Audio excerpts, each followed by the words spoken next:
Senhor Deus, Jesus, Mestre querido, aos nossos mentores espirituais, aos mentores espirituais do movimento espírita petropolitano, a nossa gratidão por aqui estarmos, porque sem a presença, sem o apoio, sem o amor e a ajuda de vocês, não seria fácil, seria impossível, com certeza.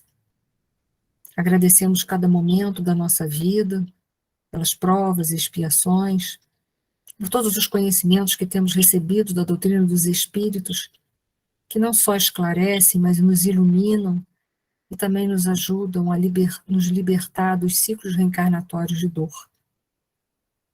Que este momento de prece, Senhor, ele possa ser estendido a todos aqueles que passam pelos nossos pensamentos nesse instante, que são motivos das nossas preocupações, que eles possam receber as nossas boas vibrações de amor, de fé, de coragem, de força, para que possam superar os seus momentos de provas ou expiações e conseguir converter a dor em experiência.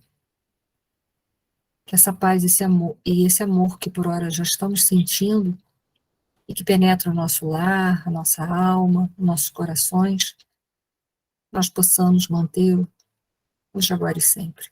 Muito obrigada. Gente, vamos lá. Hoje a gente vai fazer o primeiro capítulo do livro. Na semana passada a gente fez a introdução. E agora, hoje, então, nos cabe fazer o primeiro capítulo do livro. Vamos ver se a gente vai dar conta, não sei. Mas vamos lá. Se a gente vai dar conta de fazer todo, né? Não é que eu não vou fazer o capítulo todo. Vamos ver se a gente vai conseguir fazer o capítulo todo hoje ainda. Muito bem. Só para começar o nosso entendimento, assim como a gente tinha um mentor e um instrutor no outro livro, que eram os Mensageiros, não era o Aniceto, o desse livro é o Alexandre, que é um espírito elevado, que realiza funções muito nobres em nosso lar. E ele, então, vai ser ele que vai nortear os passos do André Luiz, vai lhe ajudar nas questões da mediunidade que vão tratar esse livro, que é um livro bastante rico, bastante profundo. Então, a gente tem que entender que o mentor desse livro, então, é o Alexandre. E vamos lá, para a gente começar logo nesse parágrafo aí, já fazer algumas reflexões e algumas colocações. Encerrada a conversação referente aos problemas de intercâmbio com os habitantes da esfera carnal, o instrutor Alexandre, que desempenha elevadas funções em nosso plano, dirigiu-me a palavra gentilmente. Compreendo seu desejo. Se quiser, poderá acompanhar-me ao nosso núcleo em momento oportuno. E André Luiz respondeu, sem titubear, né? Sim, que a questão da mediunidade é fascinante. É fascinante mesmo. A gente vai falar bastante coisa sobre a mediunidade, mas uma coisa que eu quero deixar bem clara para vocês é que, geralmente, a mediunidade aqui na nossa dimensão, ela é, na sua grande maioria, exercida por espíritos muito devedores de outrora. Então, é sempre muito importante a gente saber, por isso que todas e qualquer comunicação, ela precisa passar pelo crivo da razão, que foi o que Kardec fez nas obras básicas. Então, não é porque a pessoa tem uma mediunidade ostensiva, ela psicografa, ela é psicofônica, ela tem evidência, ela tem uma porção de coisas, que a gente tem que endeusar, não.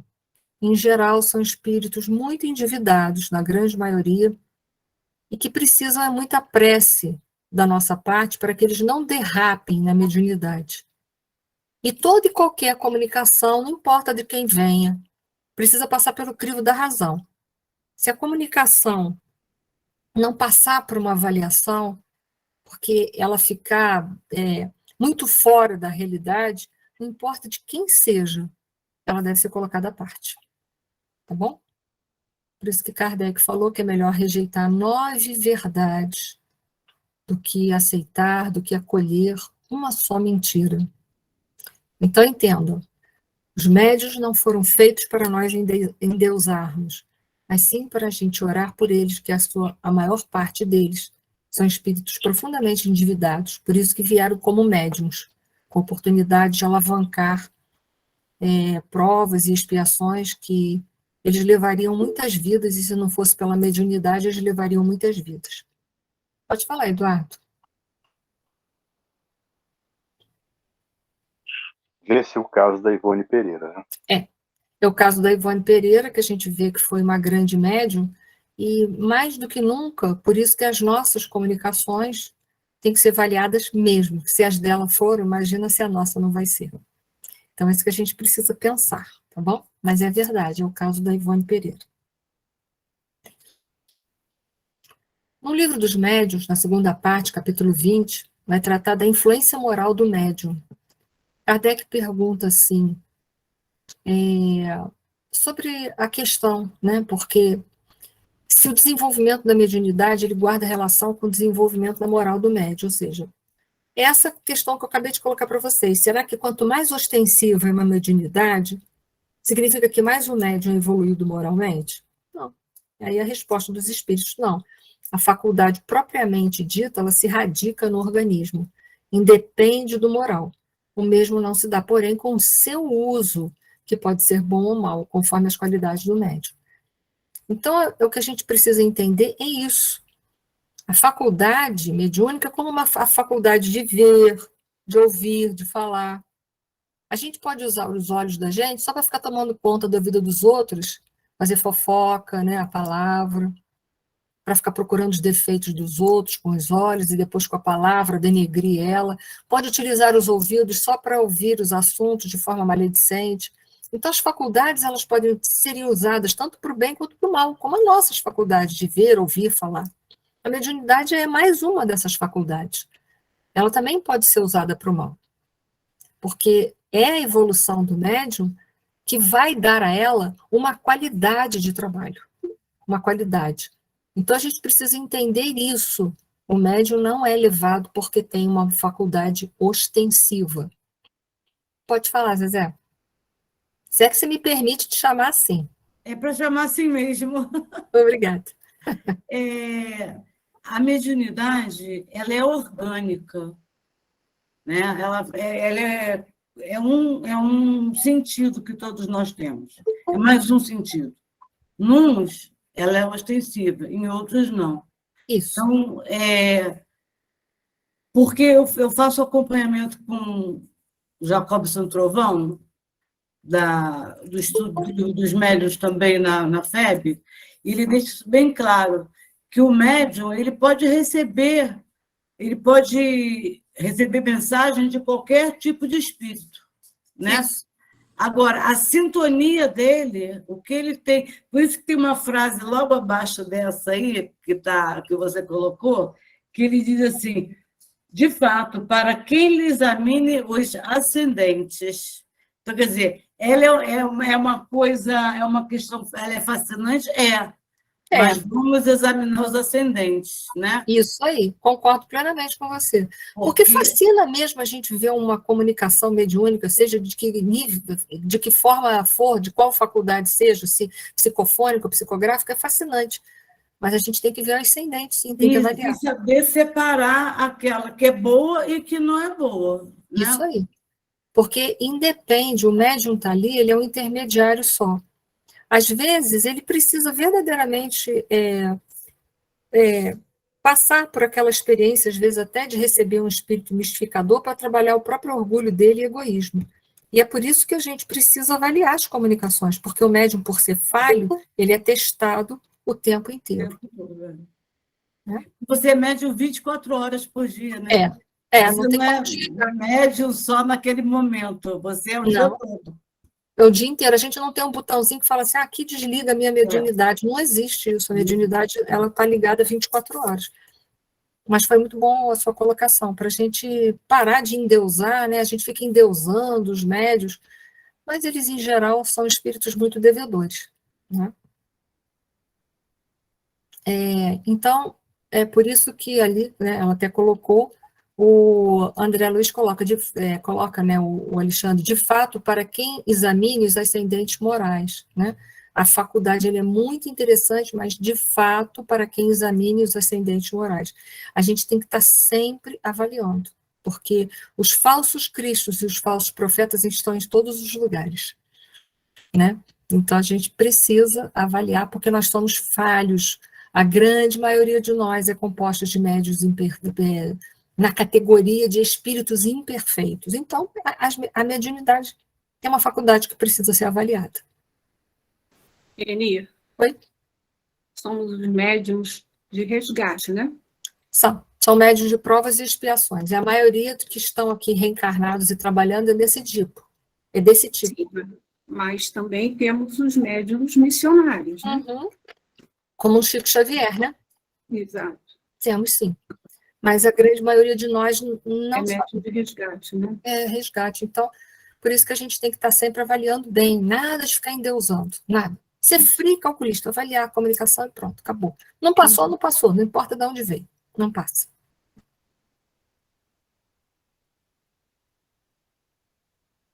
E aí a assembleia, né, como estava constituída ali, né? Então ele vai colocar dentre as dezenas de cadeiras, está avaliando lá o local onde vai haver as comunicações, dispostas em filas, somente 18 permaneciam ocupadas por pessoas terrestres autênticas, encarnadas, né? As demais atendiam a massa invisível aos olhos comum do plano físico. Grande assembleia de almas sofredoras. Público extenso e necessitado. Então, para aqueles 18, tinha muito mais a população de espíritos desencarnados e muitos sofredores ali que precisavam estar naquela dimensão para poder perceber e assimilar com mais facilidade, porque os fluidos são mais grosseiros e compatíveis com eles, né? Poder entender, absorver melhor os ensinamentos e mesmo que não fossem darem a comunicação de alguma maneira com o plano material, mas ali eles já estavam para começarem a perceber, a receber as comunicações, a receber todos os tratamentos necessários ali. Por quê? Por causa dos fluidos muito materializados, que na nossa dimensão é assim. Então, esses espíritos que estão ali, mesmo que eles não deem comunicação, eles serão atendidos de alguma maneira.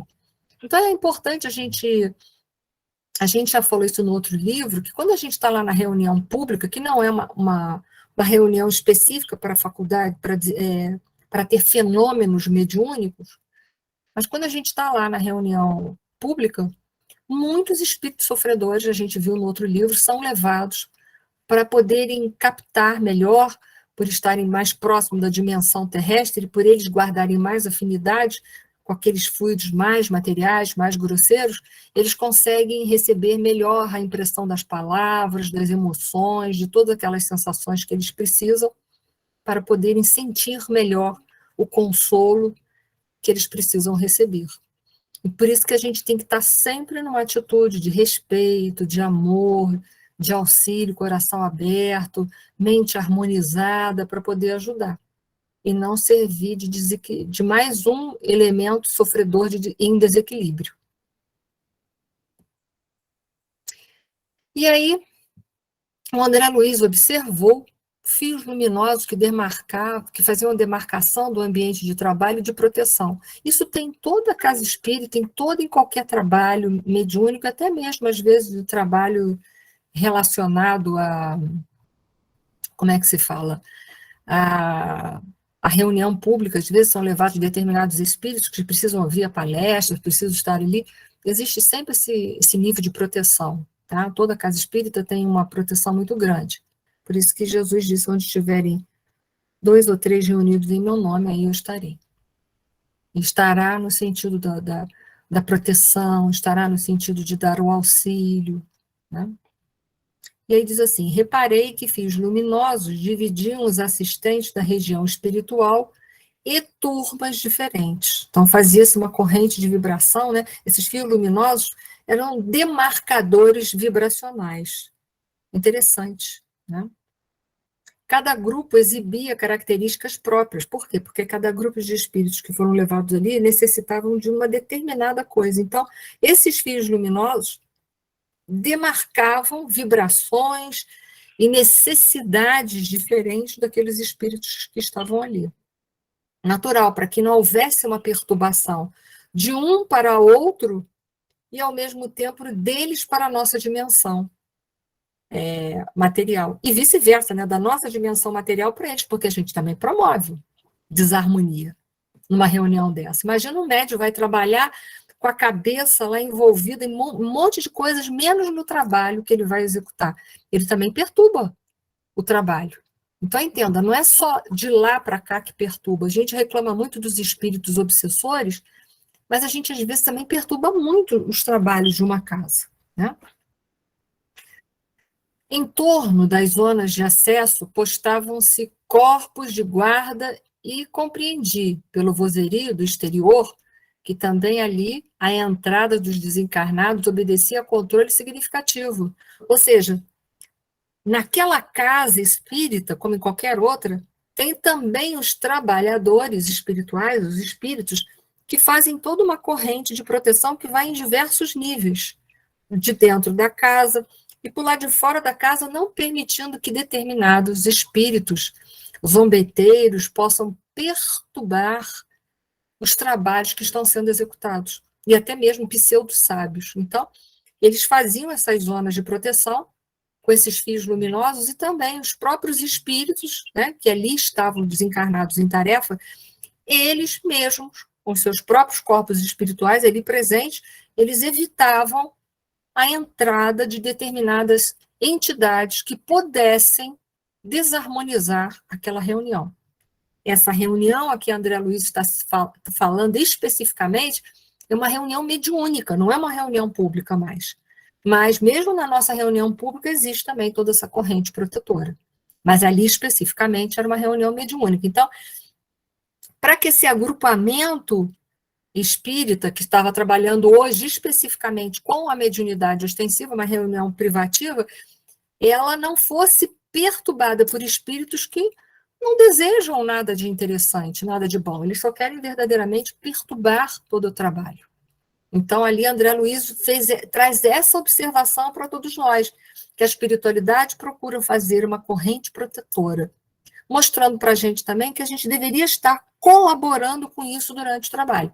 Se eu não sou médium ostensivo, mas eu estou ali, de alguma maneira, trabalhando nessa reunião mediúnica, que eu possa, pelo menos, estar harmonizado. E se eu sou médium ostensivo, mais do que nunca, eu tenho que estar super bem preparado para esse tipo de reunião. Grande número de cooperadores velavam atentos, né? Olha eles lá fazendo a proteção. Enquanto o devotado mentor falava com o coração nas palavras, eu achei isso muito bonito, com o coração nas palavras. Ele estava falando com um amor, não era uma coisa só racional, intelectual, mas ele pegava o conhecimento que ele havia conseguido assimilar através dos processos intelectivos, ele pegou esses conhecimentos, levou até o coração e falava, né, com o coração nas palavras. As palavras dele eram todas embebidas em amor. Então, não era uma coisa técnica, era algo que era um estudo, era algo técnico, mas estava totalmente permeado pelo amor, pelo coração. Isso é bonito saber falar assim, né? É invejável, até no bom sentido da palavra, né? Os 18 companheiros encarnados demoravam-se em rigorosa concentração do pensamento. Olha que interessante, rigorosa concentração do pensamento. Então, não estavam lá pensando nos problemas da sua vida pessoal. Não estavam lá pensando o que eles iam fazer quando eles chegassem em casa. Eles estavam de corpo e alma mergulhados naquele trabalho. Então, demoravam-se em rigorosa concentração do pensamento elevado a objetivos altos e puros. Pode falar, Patrícia. Isso me chamou bastante atenção, porque a gente tem uma dificuldade tão grande de concentração, né, Eni? Muito. E, assim, você vê que a forma com que ele colocou ali, né, a concentração do pensamento, eles estavam literalmente focados no que estava acontecendo, né? E a dificuldade que nós temos, como a gente dispersa o pensamento com tanta facilidade. E às vezes até em reunião pública. A gente está lá assistindo palestra, aí quando vê assim, dá aquela voadinha de segundos, mas deu. Né? Como a gente ainda não consegue ficar 1 hora consecutiva concentrado numa coisa. Como a gente Isso tem me chamou a dificuldade. atenção demais. Né? Eu grifei, escrevi do lado, pintei, porque, nossa, isso é tão difícil. É muito difícil, sim. É fato. E aí ele continuava. Era belo sentir-lhes a vibração particular. Cada qual emitia raios luminosos, porque tem que entender que pensamento é matéria, então tem peso, tem cor, tem luminosidade, tem vibração positiva ou negativa, porque nós é que imprimimos isso na matéria. Né? O fluido cósmico universal, em sua essência, ele é neutro. Está lá no livro A Gênese. Quem dá polaridade ao fluido cósmico universal somos nós. Olha que interessante. Ainda ontem eu falava de polaridade na palestra, eu falava de dualidade.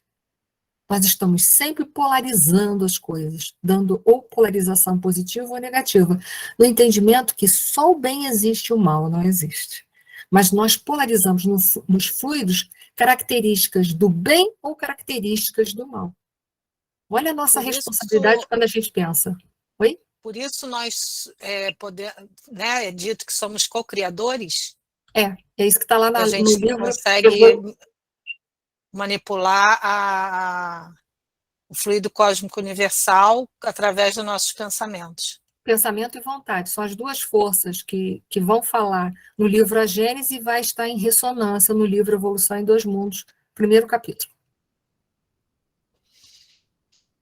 Então, era belo sentir-lhes a vibração particular. Cada qual emitia raios luminosos muito diferentes entre si, na intensidade e na cor. Claro, porque cada um está no nível evolutivo, então a gente vai imprimir características diferentes, coloração diferente, vibrações diferentes, polaridades diferentes.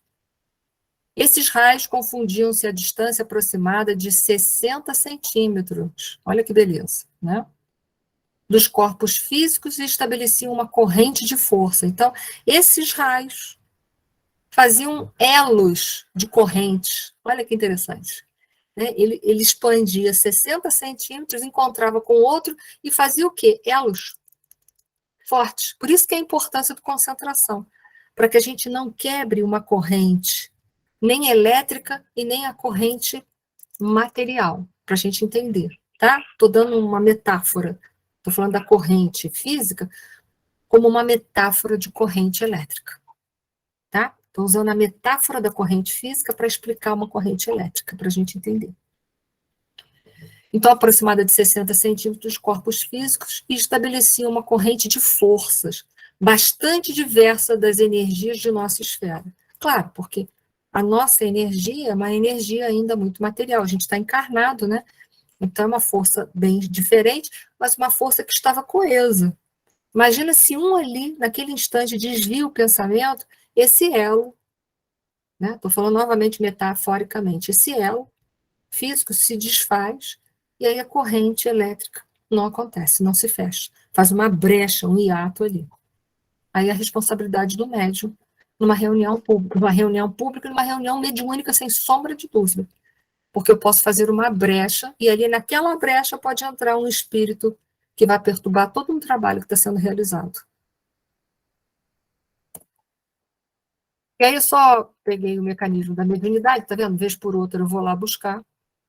A gente vai ver lá que André Luiz vai dar um conceito de circuito elétrico.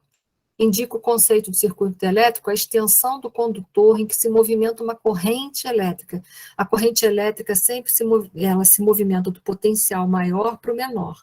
Para a gente entender, do positivo para o negativo, tá? Porque aqui o potencial positivo é maior do que o negativo. Então ela caminha mesmo, vai na direção, tá? Um circuito encerra um condutor de ida e outro de volta. Aqui, ó, nós temos aqui, ó, um de ida, aqui, ó, potencial positivo, e de ida, e um de volta, ó, tá? Então, ela caminha daqui, olha, do vermelhinho, não sei se todo mundo conseguindo ver, volta aqui para o pretinho, ok? Abrangendo o gerador e os aparelhos de utilização. Então, isso aqui é um gerador, isso aqui é um pino de liga e desliga, isso aqui é uma lâmpada, que essa energia está indo lá alimentar e acender essa lâmpada. Isso é só um exemplo de um circuito elétrico muito básico para a gente entender.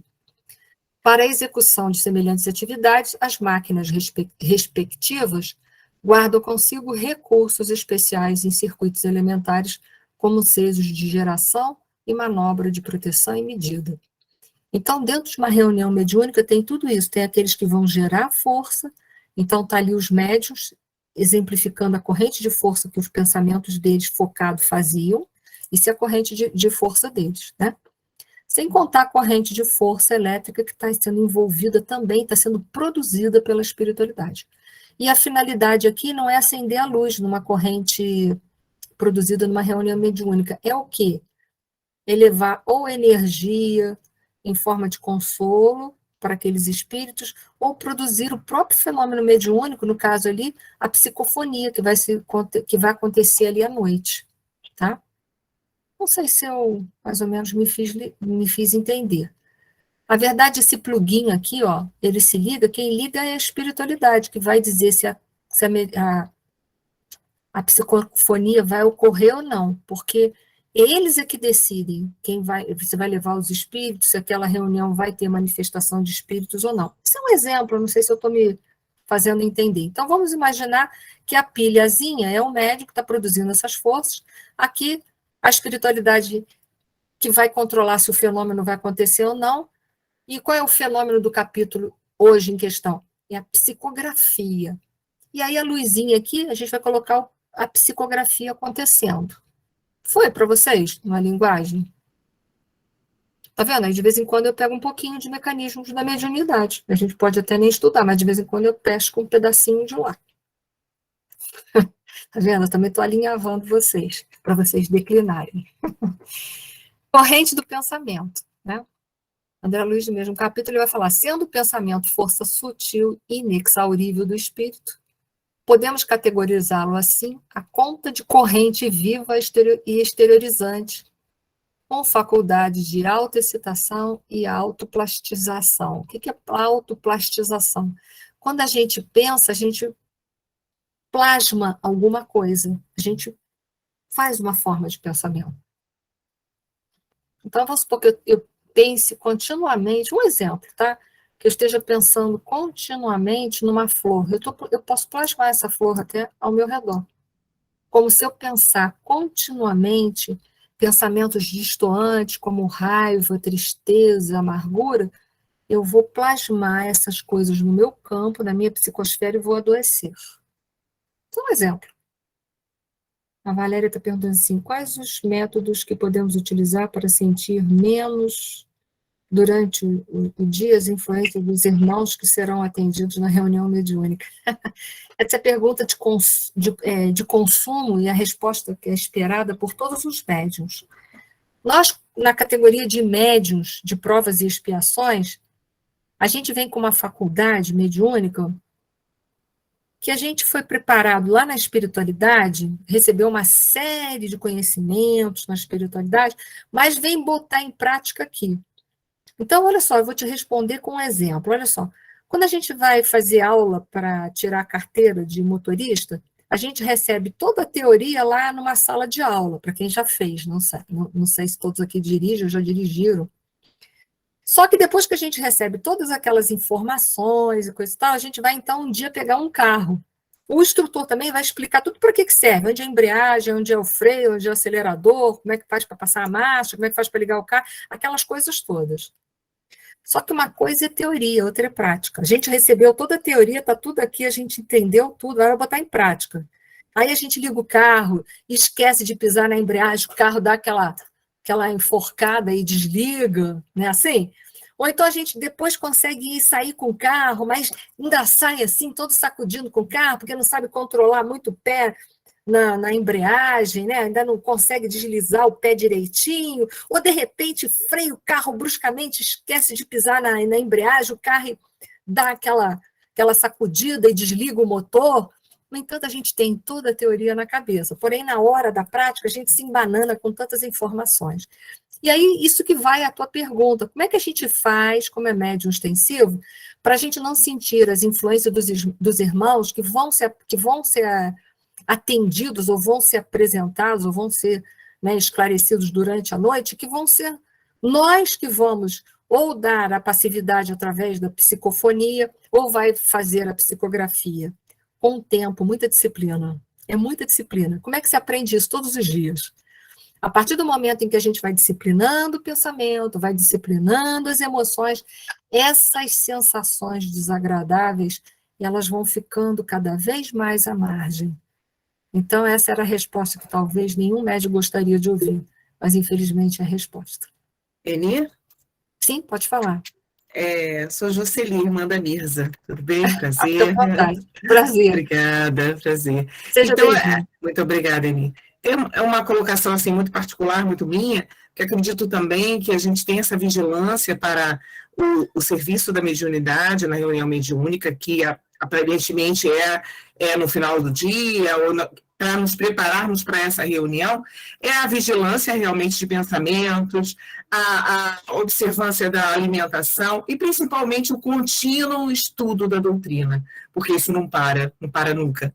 Então, isso é muito importante, a gente continuar com esses estudos, né, vigilante, e vigilar na alimentação. Então, isso é muito importante. Cada vez que a gente estuda, a gente tem que estudar mais.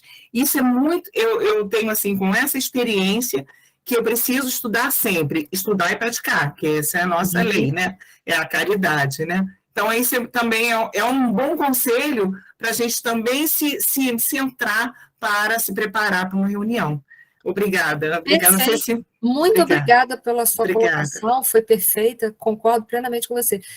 Eu vejo também, quando você falou que é a teoria e prática, né, porque a gente vai aprender com os estudos e vai botar isso na prática, através da caridade, quando você falou isso, e é na caridade também que a gente vai granjear uma proteção maior da espiritualidade, né, porque a gente ainda é muito aquele pé fora do freio, da embreagem, do acelerador, né, a gente está sempre dando uma sacudida na máquina o dia inteiro, né.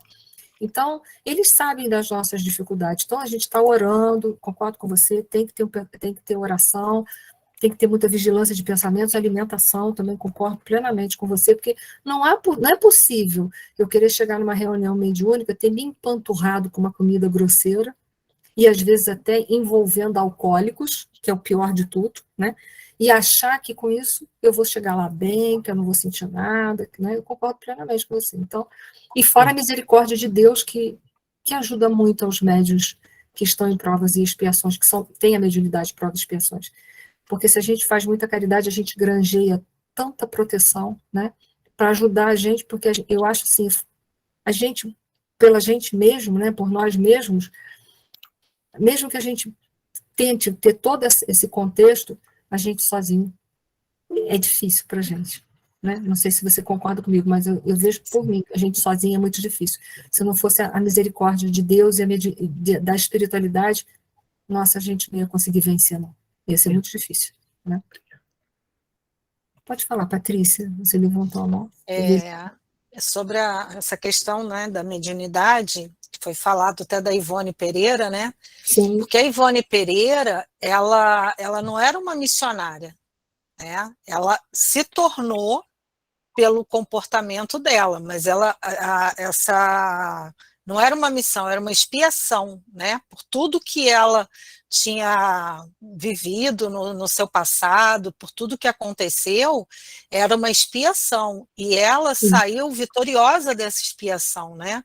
Justamente por todo esse comportamento que foi falado pela irmã da Mirza, né? Que a gente precisa nos conhecer, porque quando a gente faz esse trabalho diário, a gente vai conseguindo, acho que, observar o que é nosso e o que não é. Né? Exatamente. Isso aí é um somatório de coisas. Esse trabalho da Ivone é um exemplo muito grande, acho que para todos que são médiuns, né? Que são médiuns realmente como é que se fala, ostensivos, porque ela realmente pegar os livros dela vai descobrir, né? Que tudo que ela viveu, né? A vida dela não foi fácil. Não. Essa é a verdade. Né? Tem uma outra pessoa que levantou a mão. Pode falar, Zezé. É sobre essa autoplastificação. Sim. O pensamento é tudo. Sim. Né? Então, quando a gente fica pensando muita bobagem, é melhor a gente parar e fazer assim, esse pensamento é meu? É uma boa pergunta. Né? Se esse pensamento não é meu, então tem alguém aqui me perturbando.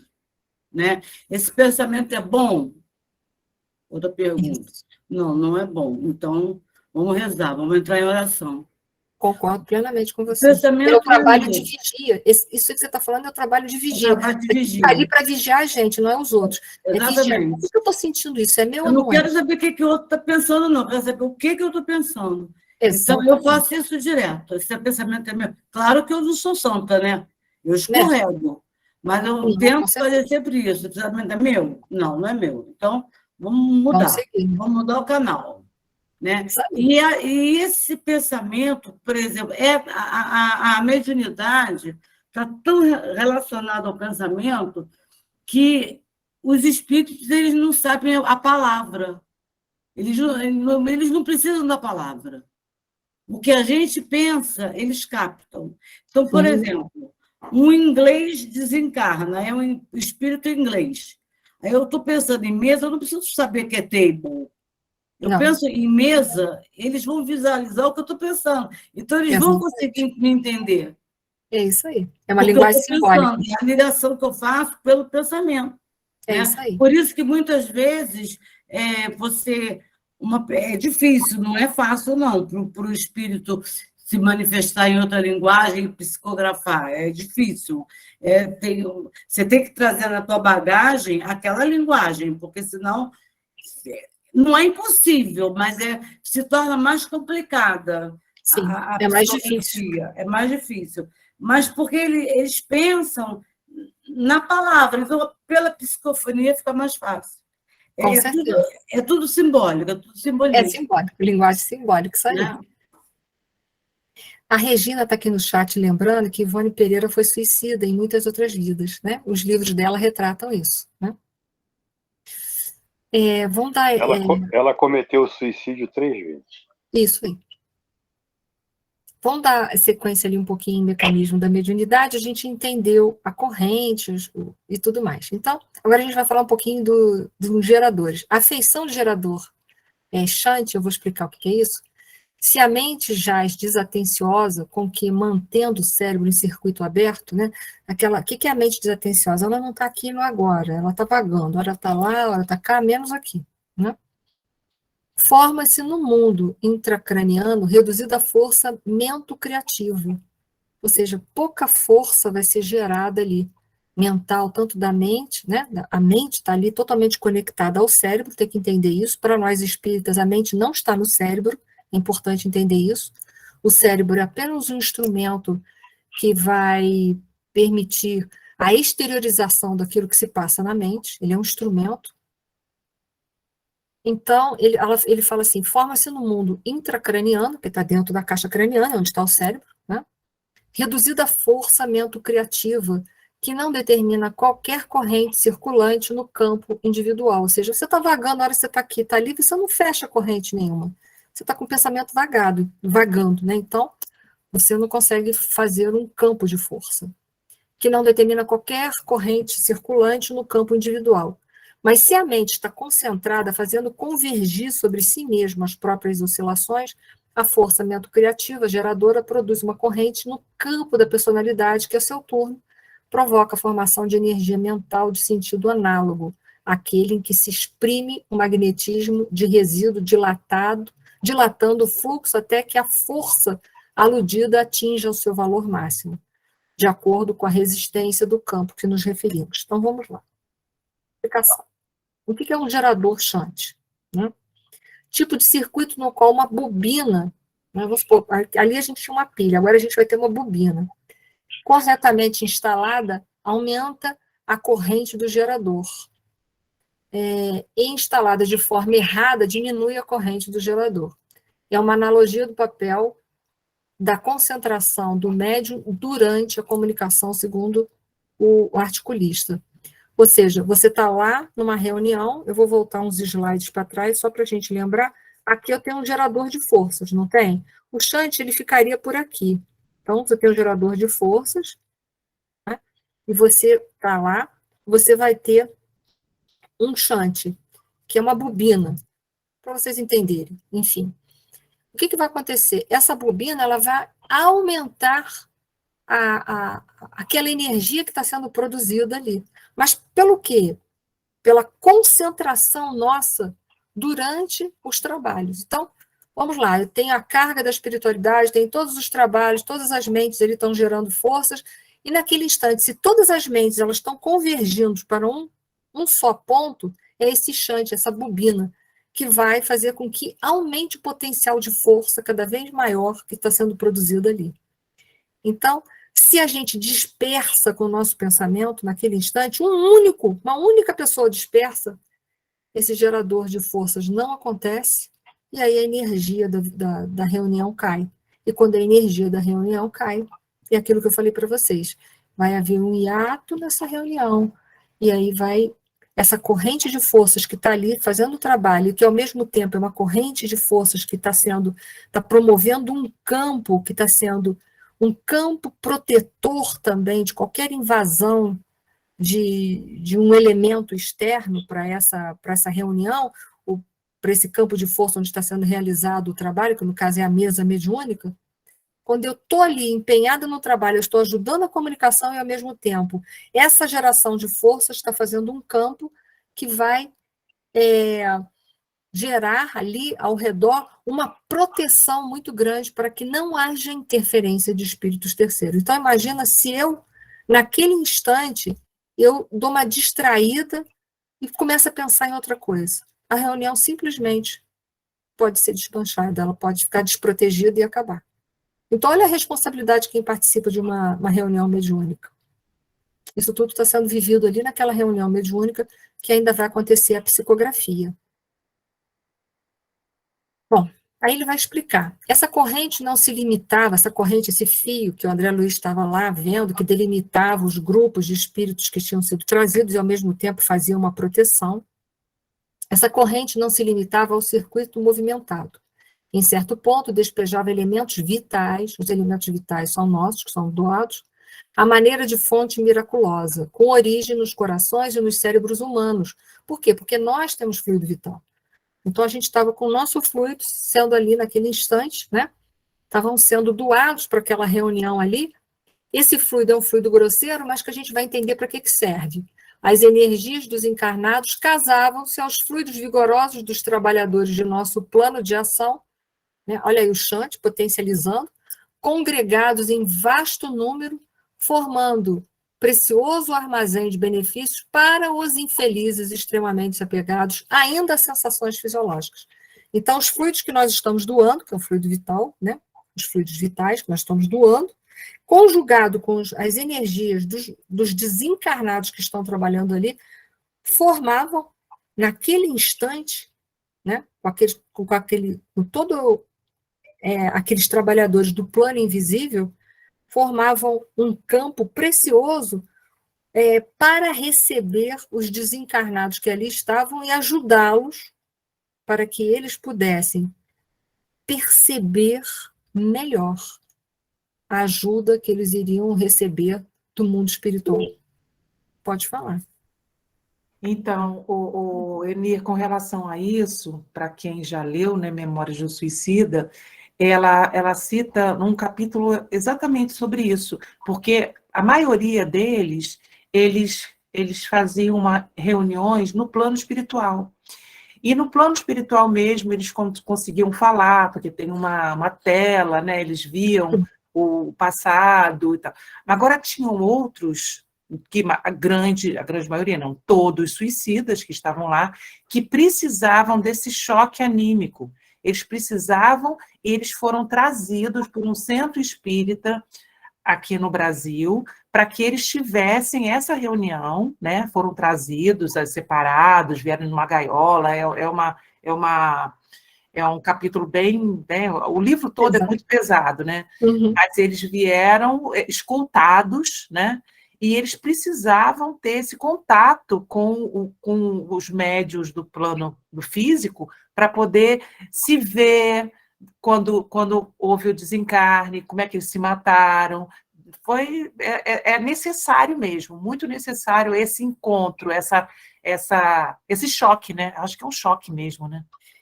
Só que o choque anímico são aquelas incorporações rápidas, né? Aham. Que são muito dolorosas para os médiuns psicofônicos, porque eles recebem toda a carga desses fluidos que estão, dessas formas de pensamento, desses fluidos mentais, desses espíritos que são trazidos para essas reuniões. Então, se ele está em profundo sofrimento físico, um exemplo, né? O médium vai ressentir todo aquele sofrimento físico dele naqueles poucos segundos que ocorrem a incorporação. É o que eu entendo, mas eu peço a gentileza, se tem alguém aqui que entenda de outra forma, que por favor me ajude. Mas é o que eu entendo do choque anímico, né? São incorporações um pouco mais rápidas, em geral, que são tão somente para ajudar eles, né, dar um up, tipo assim, um reset nas máquinas, não reiniciar tudo, né? Para que eles possam perceber a sua condição de ter, ou porque morreu e não sabe por que morreu, ou porque já está no plano espiritual e não entende a vida no mundo espiritual e não consegue perceber a ajuda que está recebendo do plano espiritual, ou está com uma grande marca no perispírito, está com uma dificuldade muito grande de ser resgatado na espiritualidade para trabalhar, para poder ser trabalhado e depois reencarnar. Então, eles vêm nas mesas mediúnicas, rapidamente eles sofrem aqueles choques anímicos, e ali, então, eles despertam e conseguem, então, com aquela sensação grosseira, né, aquele choque, aquela coisa, eles conseguem, então, dali para frente, perceber a ajuda do plano espiritual. Se alguém entende de outra forma, por gentileza, me ajuda. Se eu tiver alguma coisa, alguma matéria de choque anímico, eu mando para vocês, tá bom? Pode falar, Zezé. Tem que ligar o seu microfone, querida. Eu estava olhando aqui no celular agora sobre o choque anímico. Então, é curtinho. Diz assim, quando uma pessoa carregada encosta em outra, que está neutra, ela descarrega a carga na pessoa neutra. O choque ocorre porque ela está distribuindo elétrons para o corpo neutro. É isso que você estava falando aqui. Nessa explicação. Isso aí foi o professor de física da USP que falou. Não sei se ele está falando de mediunidade, mas em física poderia se ver dessa forma. Assim, a pergunta para ele foi por que damos choque segundo o Espiritismo? Aí ele respondeu isso. Tá. Não sei se é verdade. Tá, eu vou ver direitinho para vocês, eu tendo matéria, eu envio para vocês. Tá. Podemos seguir? Eu não sei se eu me fiz entender direitinho, Mirza. Está aí alguma colocação? Não, sim, perfeito, amor, tudo bem. Muito bem. E aí, então, a comunicação mediúnica, a psicografia, vai acontecer, mas, como ali nem todos os, né, vão poder ser atendidos, devido às condições mais diversas de trabalhadores, etc. e tal, o que vai acontecer? A mensagem que vai ser colocada essa noite vai ser uma mensagem para todos, não vai ser algo individualista, não vai ser algo direcionado a uma pessoa tão somente, mas vai ser direcionado à coletividade. Só aquelas mensagens, estou só dando um exemplo, que às vezes são dadas pelo Divaldo, por exemplo, quando ele incorpora o Bezerra de Menezes, ele não vem falar para ninguém em particular, ele vem falar para a comunidade, para os espíritos encarnados no Brasil, por exemplo. Então, é aquela mensagem que se encaixa como uma luva em mim, se encaixa como uma luva em vocês, parece que estão falando para a gente em especial, mas não é, cabe para todo mundo. Né? É interessante, é a linguagem de síntese, que ainda ontem eu falava isso em palestra. Eu sei que tudo aquilo que eu falei em palestra é um pouco difícil, mas a gente tem que começar a se adaptar ao difícil, senão a gente não sai dessa consciência egóica que a Joana de Ângeles tanto fica tentando mostrar para a gente o caminho.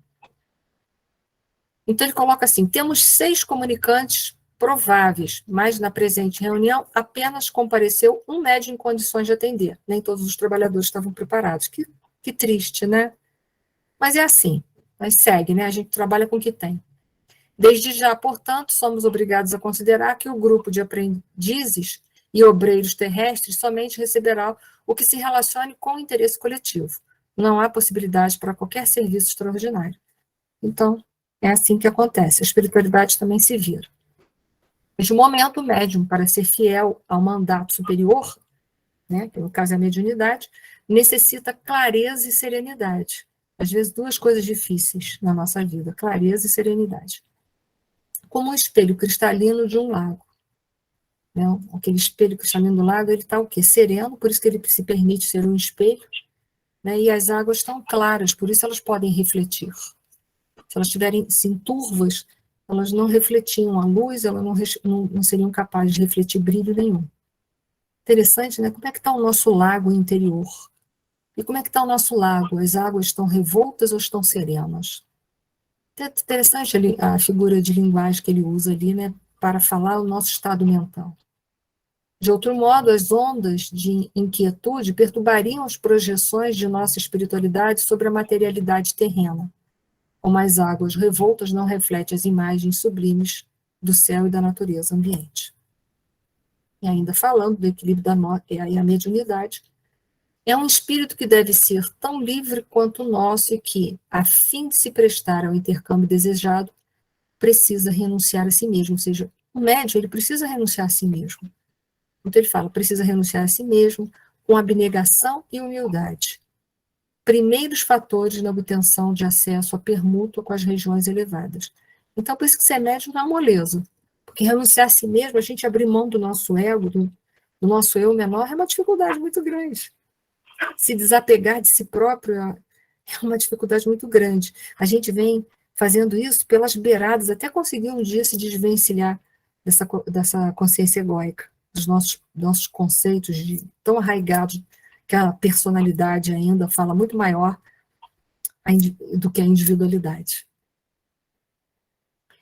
E ele continua, naturalmente, ele é responsável pela manutenção dos recursos interiores que nós somos, tais como a tolerância, a humildade, a disposição fraterna, a paciência e o amor cristão. Todavia, precisamos cooperar no sentido de manter-lhes os estímulos de natureza exterior, porque se o companheiro não tem pão, nem paz relativa, se lhes falta assistência nas aquisições mais simples, não poderíamos exigir-lhe a colaboração, redundante em sacrifício. Nossa responsabilidade ou nossas responsabilidades, portanto, estão conjugadas nos mínimos detalhes das tarefas a cumprir. Ou seja, o médico tem que ter um mínimo de condição física e como é que se fala, material para ele poder produzir. Imagina, uma pessoa em estado de penúria não poderia, né? Então, tudo isso é preparado lá na espiritualidade para ele ter, ainda que uma vida regrada e de dificuldade, mas com dificuldades que serão solucionadas. Ele não tem como exercer uma mediunidade como essa, sendo um miserável, jogado na rua. Entende? Isso que eu estou dando os extremos para a gente entender. Não é que o médium ele vai ter uma vida de riqueza, um castelo, uma conta bancária gorda, não é nada disso, não. É o necessário dele tem que ser suprido, senão ele não tem como dar um mínimo de equilíbrio numa reunião. Por quê? Porque o mundo físico também interfere nessa questão da mediunidade. Então, a gente precisa ter um mínimo de equilíbrio para poder também, o equilíbrio físico para poder, ou da vida material, melhor dizendo, um mínimo de equilíbrio da vida material para poder exercer a mediunidade. Mas não precisamos ser ricos e ter uma conta gorda e exuberante, tá? Só quero deixar isso bem claro, senão vai ter gente já confundindo isso. Então, para ser médium, tem que ter uma vida fácil. Não, olhe para os médiums, eles não têm vida fácil. Eles têm o necessário, pode ver isso. E aqui apenas um quadro de categoria da mediunidade embasada no livro dos Médiuns, de Allan Kardec, que vai dar a classificação da mediunidade em 2 grandes blocos, de efeitos físicos e de efeitos inteligentes. Isso aí eu vou deixar para vocês. Boa noite, Ani. Boa noite, boa aula. Vou só deixar isso para vocês lá, para depois de vocês consultarem, tá? E falando de médico psicógrafo ou escrevente, Kardec também trabalhou muito com essa questão no livro dos médiuns, e ele fala lá, médios escreventes ou psicógrafos, os que têm a faculdade de escrever por si mesmos sob a influência dos médiuns. E ele vai dizer, médios escreventes mecânicos, que são aqueles que a mão é elevada ao impulso, ele não sabe o que ele está escrevendo, ele não tem consciência do que escreve, ele só vai saber depois, quando acabar a psicografia, que ele vai ler. Os médios semimecânicos, aquele cuja mão também se mexe semi-mecanicamente, ele tem uma noção mais ou menos, mas não totalmente, né, semi-consciente, e os médios intuitivos que têm plena consciência daquilo que escreve o tempo inteiro.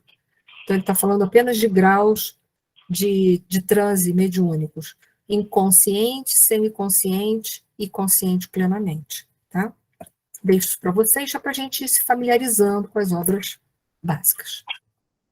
A gente já falou sobre isso, sobre a mediunidade que está radicada no organismo, e aí o último texto está aí. E ante minha profunda curiosidade científica, o orientador ofereceu-me um auxílio magnético de sua personalidade vigorosa e passei a observar no corpo do intermediário grande laboratório de forças vibrantes, que a gente fica uma verdadeira usina, né? Meu poder de apreensão visual superara os raios-x, com características muito mais aperfeiçoadas. Então, todo o poder de percepção do perispírito dele foi aumentado, né, pela capacidade do Alexandre. As glândulas do rapaz, ele estava observando, transformam-se em núcleos luminosos, à guisa de perfeitas oficinas elétricas. Detive-me, porém, na contemplação do cérebro em particular. Os condutores medulares, acho que, né, que sai do cérebro, né, vai aqui pela nossa coluna dentro, formavam um extenso pavio, sustentando a luz mental. Com outra linguagem de figura muito interessante, né? Como chama generosa de uma vela de enormes proporções. Os centros metabólicos infundiam-me surpresas. O cérebro mostrava fulgurações nos desenhos caprichosos. Os lóbulos cerebrais, que a gente tem frontal, occipital, parietal e o de cima, agora eu esqueci, a Leida pode entrar e me ajudar. Os lobos cerebrais lembravam correntes dinâmicas, as células corticais e as fibras nervosas, né, cérebros do cérebro e as fibras nervosas são os fios que saem de dentro da caixa craniana pela medula, né, com as suas tênues ramificações, constituíam elementos delicadíssimos de condução de energias recônditas e imponderáveis, quer dizer, tudo energias imponderáveis. Nesse concerto, sobre a luz mental indefinível, a epífise, que é o próximo capítulo, emitia raios azulados e intensos. Tá? Então, está aí a localização agora da glândula epífise, o que a gente vai ver mais para frente, que ela vai falar que ela desempenha um papel muito importante na mediunidade, o que na próxima aula a gente vai adentrar nesse capítulo da tireoide, da glândula epífise, desculpa, tá? E aí, então, ele vai, vamos ver se vai dar tempo, eu acho que não vai dar, eu vou parar aqui, tá? Eu vou parar exatamente aqui, que eu vou falar sobre tigroide, mas na próxima aula, tá? Porque isso aqui é importante a gente falar, para a gente entender a importância dos pensamentos retos, do equilíbrio mental, para a gente não danificar, né, essas células, aí o tigroide, e aí o sistema nervoso central entrar em esgotamento. Então, na próxima aula, eu vou falar sobre isso daqui. Eu vou parar aqui onde está, peço a vocês que a gente já está faltando 1 minuto para acabar a aula, e na próxima aula eu vou falar daqui para frente. Pode falar, Patrícia. Tá. É uma pergunta. Tem um pedacinho aqui, um trecho, que ele diz o seguinte: nela, na epífise, que reside o sentido novo dos homens. O que ele quer dizer com isso? Que é o sexto sentido, que é a mediunidade. Ah, tá. Obrigada. Tá bom? Então, gente, eu vou parar aqui para que a gente possa, na próxima aula, falar sobre isso daqui, e a gente já vai entrar no capítulo da epífise. Peço a vocês paciência, porque talvez a epífise eu vou ter que precisar de 2 aulas para dar, tá? E, novamente, eu vou preparar uma aula de sistema nervoso central, de anatomia, de glândula, eu vou falar uma coisa bem simplória para vocês, mas isso vai ser uma aula que eu vou dar à parte, num outro dia, para quem quiser. Porque se é técnico, eu não vou trazer isso para as nossas aulas, que muita gente não vai aguentar, e eu entendo, que nem todo mundo gosta de área de saúde. Então, entenda, eu vou fazer isso uma aula à parte, um outro dia, mais para frente, para quem quiser ter uma noção a mais. O material eu vou disponibilizar para todo mundo, como sempre, tá? Então, agora eu peço a Leida, por gentileza, para fazer a nossa prece final. Quem puder nos ajudar na prece final, eu agradeceria muito, que é o momento em que a gente pode vibrar por aqueles que a gente sabe que está passando por problemas muito sérios. Que, aliás, o que não falta é a gente passando por provas e expiações.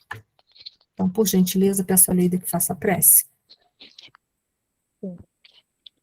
Deus nosso Pai, Jesus, nosso querido mestre, amigo, aos amigos da espiritualidade, nossos queridos mentores que nos acompanham, no nosso dia a dia, auxiliando-nos no nosso processo evolutivo. Agradecemos imensamente pela oportunidade da vida, em especial, Senhor, por esse estudo belíssimo, que tanto vem nos aprimorando na nossa prática mediúnica, bem como também conhecendo-nos para que assim possamos usar a nossa mediunidade, seja ostensiva ou não, para a prática do bem, auxiliando-nos também para que possamos ter uma vivência adequada, não só conosco, mas também com o nosso próximo. Obrigada a todos aqui presentes por essa oportunidade de discutirmos esse estudo tão maravilhoso e que possamos encontrarmos na semana que se segue, que possamos ter o benefício necessário para o nosso refazimento dessa noite. E assim, Mestre Jesus, com teu amparo, com teu auxílio, possamos sempre te encontrar nas nossas dificuldades, acalentando as nossas dores, aliviando-nos das aflições do dia e, mais uma vez, reconhecendo-nos como irmãos teus, filho do nosso querido Pai, que sempre nos ampara, nos fortalece e nos auxilia no nosso dia a dia, e com a fé e a certeza de que não estamos desamparados pelo nosso querido Pai, nosso Deus maior, nosso Deus. Obrigado imensamente pela oportunidade de aqui estarmos, e que ampare, Mestre Jesus, a todos os irmãos presentes e a todos aqueles que não puderam comparecer, mas que também temos em mente e desejamos o benefício necessário para o lar de cada um. Obrigado imensamente, e que assim seja. Boa noite, Eni. Boa noite.